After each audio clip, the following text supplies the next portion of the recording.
Hello friends, welcome to study master. मैं आपका friend GS राय। तो फ्रेंड्स, ये हमारी जो एचसीएस लेक्चर सीरीज चल रही है उसका नेक्स्ट पार्ट है, नेक्स्ट जो वीडियो है। फ्रेंड्स, अगर आपको हमारी वीडियो पसंद है तो प्लीज़ इनको लाइक और शेयर जरूर कर दिया कीजिए। अगर आप लोग फर्स्ट टाइम हमारे चैनल पर तो चैनल को सब्सक्राइब कर लीजिए, साथ में बेल आइकन जरूर दबा लीजिए ताकि हमारी आने वाली हर वीडियो की अपडेट आपको मिलती रहेगी।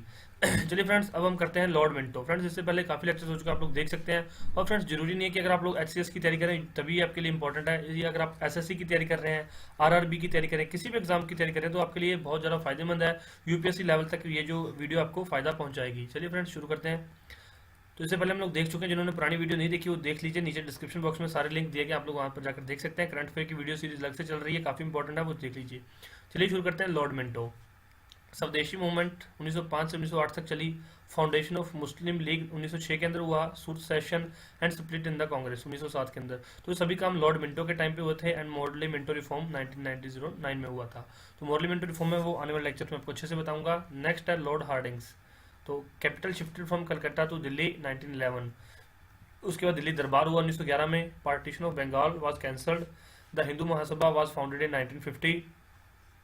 बहुत इंपॉर्टेंट है ये। Delhi Mahasabha was founded in 1950 by Pandit Madan Mohan Malaviya. ये क्वेश्चन जनरली पूछ लिया जाता है कि 1915 में यह हिंदू महासभा कब फाउंड की गई। 1915 में किसने फाउंड की थी? मदन मोहन मालवीय ने।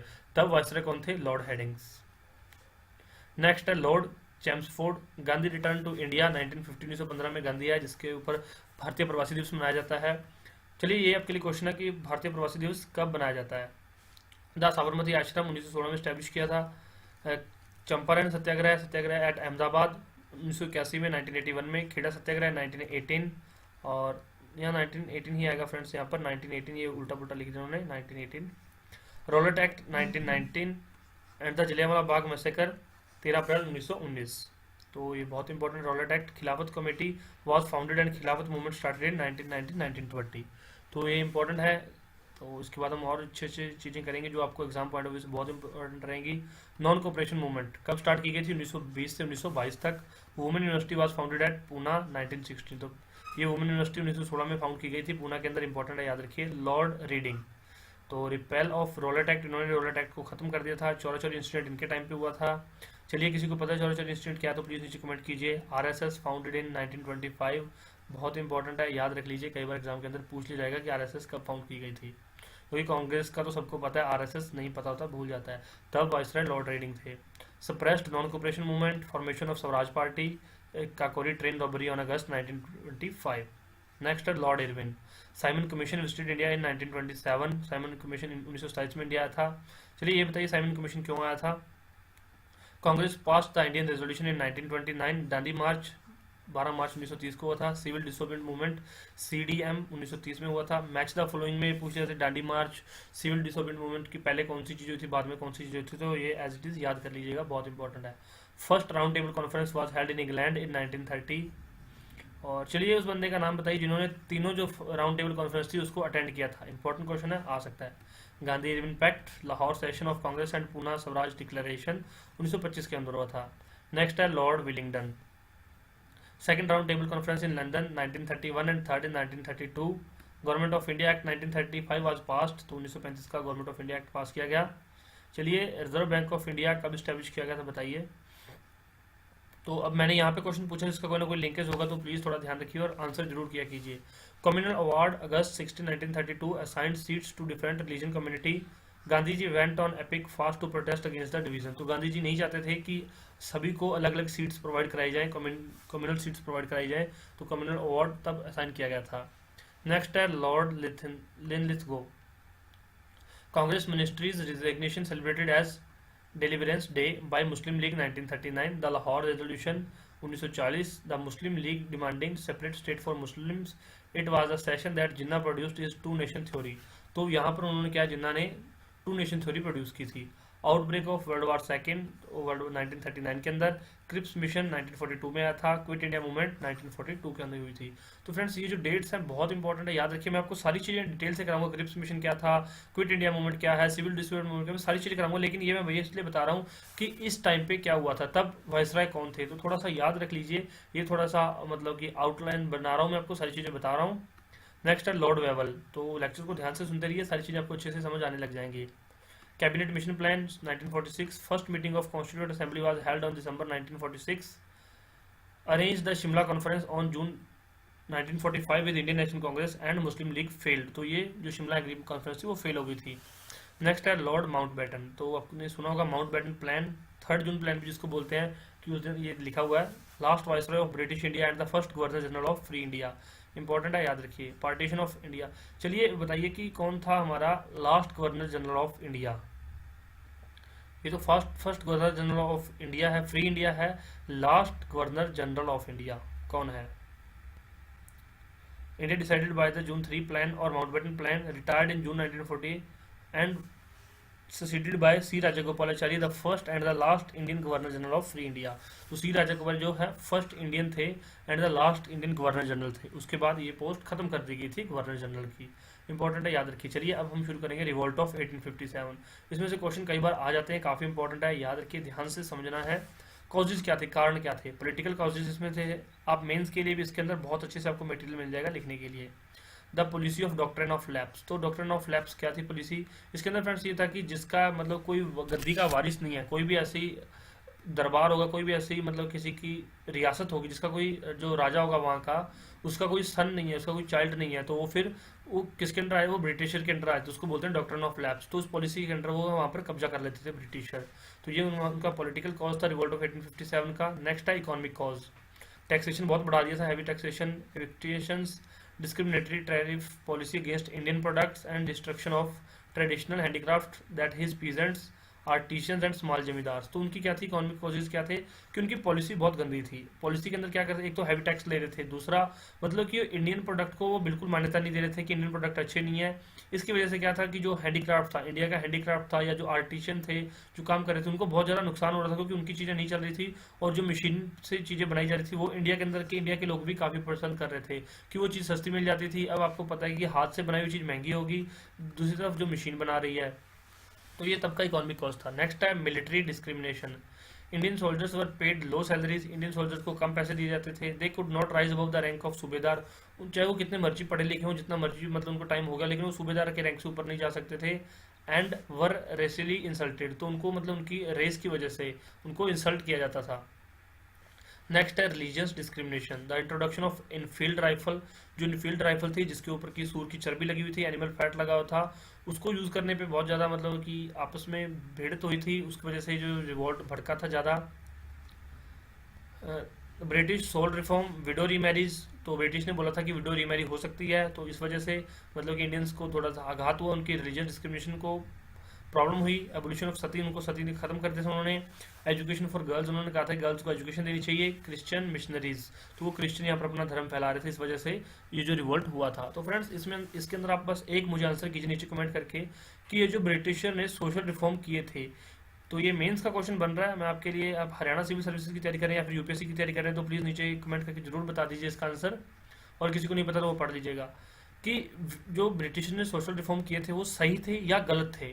अगर सही थे तो प्लीज़ अपने आंसर को मतलब कि 5 से 7 पॉइंट्स में अपने आंसर को सपोर्ट करें कि वो सही क्यों थे। अगर गलत थे तो 5 से 7 पॉइंट में सपोर्ट करें कि वो गलत क्यों थे। और आप अपनी सोच जरूर बताइए कि आपका क्या कहना है, मिडिल पाथ क्या रहेगी। सोशल रिफॉर्म क्या थे? Window remarriage, abolition of Sati, education for girls. बस ये 3 चीज़ें जो इंडिया के लिए हैं, क्रिश्चियन मिशनरीज नहीं है। अब ये सेंटर ऑफ रिवोल्ट, लीडर्स और ब्रिटिशर सप्रेसर, ये याद रख लीजिए। मैच द फॉलोइंग में कई बार आया हुआ रिवोल्ट और सेंटर ऑफ रिवोल्ट और लीडर्स। दिल्ली के अंदर बहादुर शाह सेकंड, बख्त खान। बनारस के अंदर लियाकत अली खान। कानपुर के अंदर नाना साहेब, तांत्या टोपे, अजीमुल्ला खान। लखनऊ के अंदर हजरत महल, बेगम ऑफ अवध थी जो। झांसी रानी लक्ष्मीबाई। बरेली के अंदर खान बहादुर खान। जगदीशपुर बिहार के अंदर वीर कुंवर सिंह। तो ये मैच द फॉलोइंग में कई बार आया हुआ क्वेश्चन, बहुत इंपॉर्टेंट है। रानी लक्ष्मीबाई, सर ह्यूज रोज, ये जरूर याद रखिए। और जो खान बहादुर खान के सामने सर कॉलिन कैंपबेल। बाकी सारे आप लोग याद रख सकते हैं। दिल्ली का हडसन जरूर याद रखिए। नेक्स्ट है impact of the revolt. The control of Indian administration was passed on the British crown by the government of Indian act 1855। तो 1858 के एक्ट के तहत जो इंडियन एडमिनिस्ट्रेशन का कंट्रोल था वो ब्रिटिश क्राउन के पास चला गया। उसके बाद फ्रेंड्स ये टेबल है, आप इसको वीडियो को पॉज करके टेबल पढ़ सकते हैं। सोशो रिलीजियस रिफॉर्म मूवमेंट कौन कौन सी कैसे कैसे चली, मैं थोड़ा सा आपको बता देता हूँ। चलिए, रिलीजन इंस्टीट्यूशंस, फाउंडर कौन थे और आइडिया कहाँ से आया और आइडिया क्या था। ब्रह्म समाज वाज फाउंडेड इन कलकत्ता। किसने फाउंड किया था? राजा राम मोहन राय ने। Propagated monotheism, opposed sacrifices, adultery, superstition and sati. तो मतलब अंधविश्वास के खिलाफ थे, सती के खिलाफ थे, सैक्रिफाइसेस नहीं चाहते थे कि हाँ मतलब सैक्रिफाइस करें, कि बलि देना, ये सब खत्म कर रहे थे। नेक्स्ट है यंग बंगाल मूवमेंट। आप पढ़ सकते हैं अगर पढ़ना चाहें तो पूरा। यंग बंगाल मूवमेंट 1826 1831 के अंदर। तो Henry Louis Vivian, the first modern nationalist poet and brought out general Janardan, oppose the voices in society and believed in truth, freedom and right. तो ये यंग बंगाल मूवमेंट है, कब हुई थी? 1826 से 1831 के अंदर, ये याद रखिए। ब्रह्म समाज ऑफ इंडिया 1865 के अंदर, सेसीजन फ्रॉम दिस ग्रुप, साधारण ब्रह्मो समाज अलग हुआ था। तो ये 1870 से 18 के अंदर अलग हो गया था। केशव चंद्र ने इसको प्रोड्यूस किया था, केशव चंद्र सेन ने। और सेम इज दैट ऑफ ब्रह्मो समाज, जो काम ब्रह्म समाज कर रहा था वही काम साधारण ब्रह्म समाज ने भी किया। नेक्स्ट है नामधारी और केनका मूवमेंट 1841 के अंदर। ये भाई बालक सिंह एंड बाबा राम सिंह, ये दोनों इसके फाउंडर हैं, for political and social reform among Sikhs. तो ये इंपॉर्टेंट है नामधारी। नेक्स्ट है रहनुमाई मजदयासन सभा 1851, दादा भाई नौरोजी ने प्रोड्यूस की थी, S S Bengali and others. तो दो बंदों के मेन नाम है, याद रखिए। बहुत इंपॉर्टेंट टेबल है, ये छोड़नी नहीं है, गलत हो जाएगा तो मतलब आपका क्वेश्चन से बन सकता है। Improve the social condition of Parsis and restore the purity of Zoroastrianism, the general was Rast Goftar. तो ये उस जनरल का नाम है जिसके अंदर इसको लिखा गया था सारी चीज़ों को। नेक्स्ट है Deoband school of Islamic theology 1866, Saharanpur UP के अंदर इसको फाउंड किया गया था। मोहम्मद कासिम नयातवी एंड रशीद अहमद गंगोई। तो ये पढ़ लीजिएगा पूरा, ये क्यों किया था, इसका आइडिया कहाँ से लिया गया था। प्रार्थना समाज 1867 बम्बे, आत्माराम पांडुरंग। तो ये monotheism, upliftment of women, abolition of caste discrimination.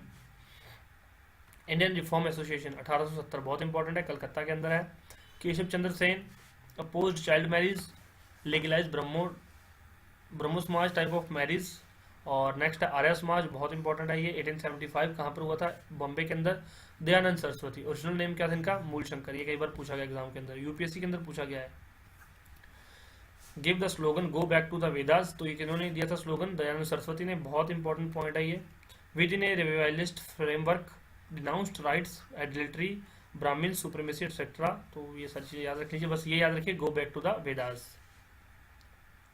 Next है थियोसॉफिकल सोसाइटी 1875 के अंदर, madam HP. Blavatsky and colonel HS. Olcott drew inspiration from Upanishad. तो इन्होंने उपनिषद को पढ़ा था, वहां से इंस्पिरेशन ली।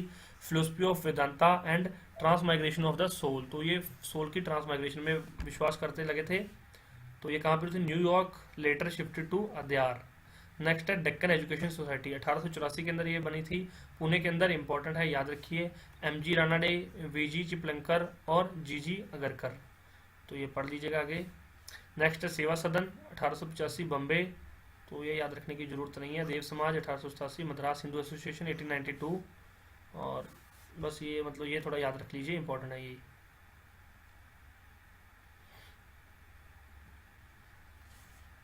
नेक्स्ट है रामकृष्ण मिशन 1897 बेलोर, विवेकानंद ने शुरू किया था, ओरिजिनल नेम नरेंद्रनाथ दत्त। चलिए मूल शंकर किसका नाम था, मुझे जरूर बताएं नीचे कमेंट करके। इन्होंने क्यों बनाया था? Revive Hinduism, against caste restrictions, superstition in Hinduism and overhaul of education system. Next है servant of Indian society 1905 Bombay के अंदर प्रोड्यूस हुआ था, गोपाल कृष्ण गोखले ने फाउंडर थे इनके। Famine relief and improving tribal condition in particular. Next है भारत स्त्री मंडल 1910 के अंदर, कलकत्ता। तो ये रखने की जरूरत नहीं आगे, इसका आइडिया जरूर देख लीजिए।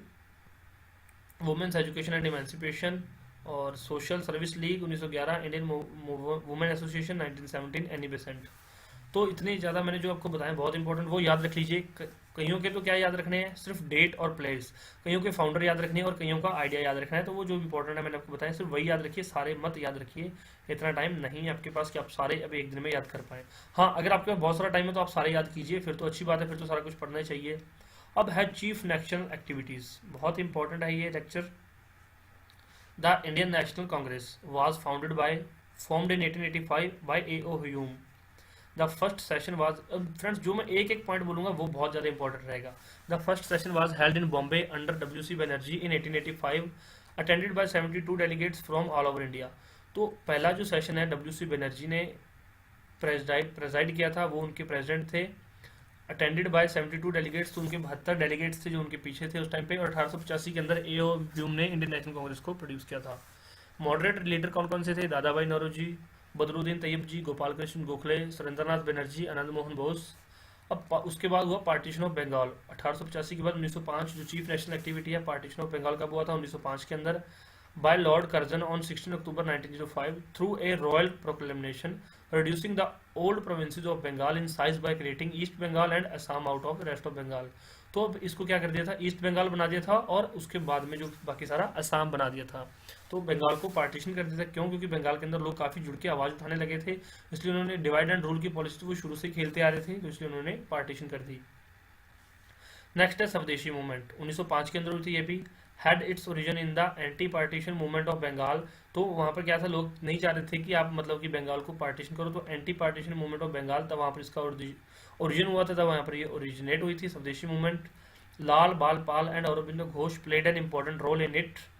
Indian national Congress took the swadeshi call first at the Banaras session 1905 presided by GK Gokhale. तो उस टाइम में प्रेसिडेंट कौन थे कांग्रेस के? गोपाल कृष्ण गोखले। नेक्स्ट है फ्रेंड्स मुस्लिम लीग, 1906 के अंदर मुस्लिम लीग बनी थी। Set up in 1906 by Aga Khan, Nawab Salimullah of Dhaka and Nawab Mohsin ul मुल्क। The league supported the partition of Bengal, इन्होंने सपोर्ट किया था, and oppose the swadeshi movement, इन्होंने स्वदेशी मूवमेंट को अपोज किया था। Demanded specific safeguards to its community and a separate electorate for the Muslim. तो उन्होंने क्या कहा था कि हमारी कम्युनिटी को स्पेशल सेफगार्ड दिए जाएं और हमारे लिए सेपरेट इलेक्टोरेट करवाए जाएं, सेपरेट इलेक्शन होने चाहिए। This led to communal differences between Hindu and Muslim. तो इस वजह से जो है हिंदू मुस्लिम में कम्युनल डिफरेंसेस पैदा हो गए थे मुस्लिम लीग बनने की वजह से। नेक्स्ट है सूरत सेशन 1907 के अंदर। The Indian national Congress split into two groups, the extremist and the moderates, नरमपंथी और गर्मपंथी, due to debate on nature of swadeshi movement. कि कुछ कहते हैं स्वदेशी मूवमेंट ठीक है, कुछ कहते हैं स्वदेशी मूवमेंट गलत है। एक्सट्रीमिस्ट्स वर, जो मतलब कि एक्सट्रीमिस्ट थे वो कौन थे? Bal Lal Pal, while the moderates were GK Gokhale. तो जीके गोखले मॉडरेट्स थे। नेक्स्ट है Minto Morley reforms 1909। The reforms envisaged a separate electorate for Muslims beside other constitutional measures. तो मोर्ले मिंटू रिफॉर्म क्या हुए थे? ये सेपरेट इलेक्टोरेट मांग रहे थे मुस्लिम्स के लिए।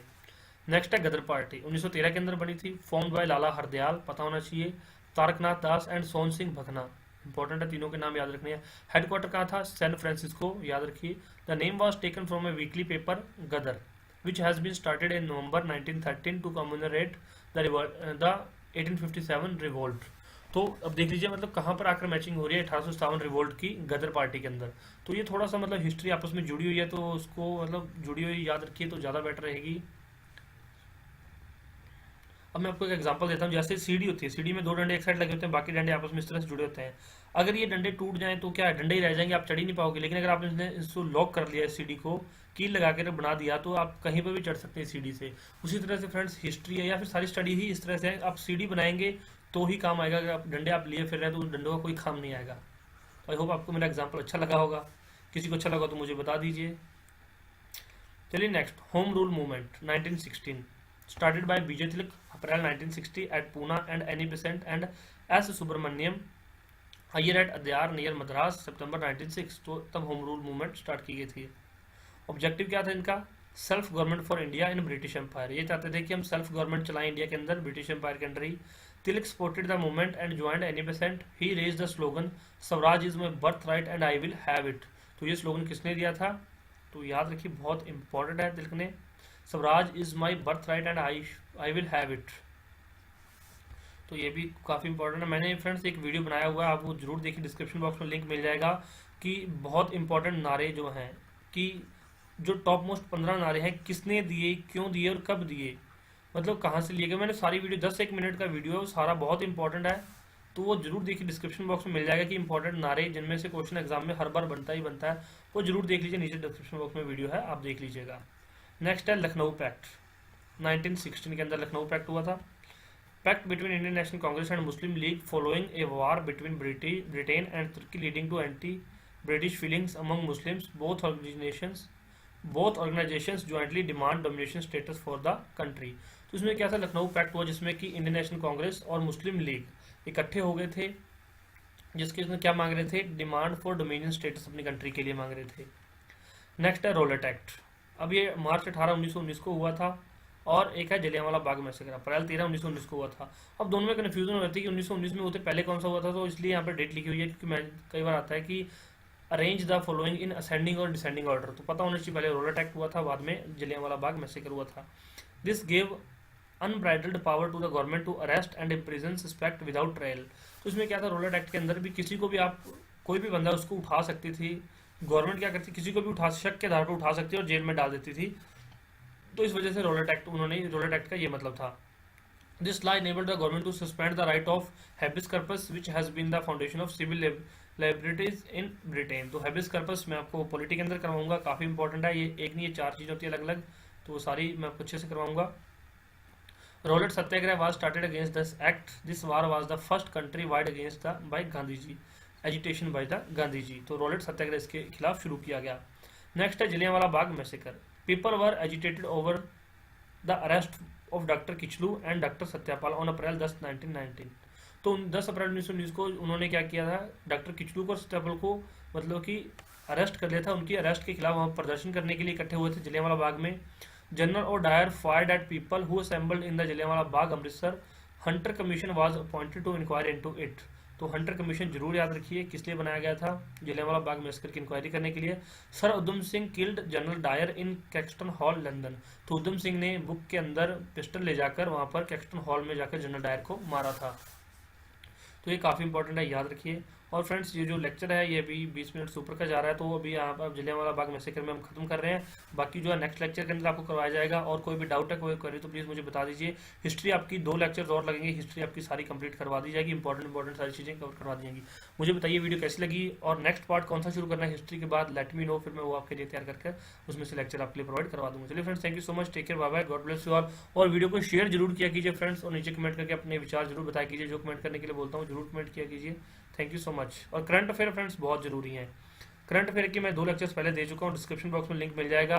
बाकी तीसरा चौथा लेक्चर का आप चाहते हैं तो प्लीज़ कमेंट करके मुझे बता दीजिए। Thank you so much.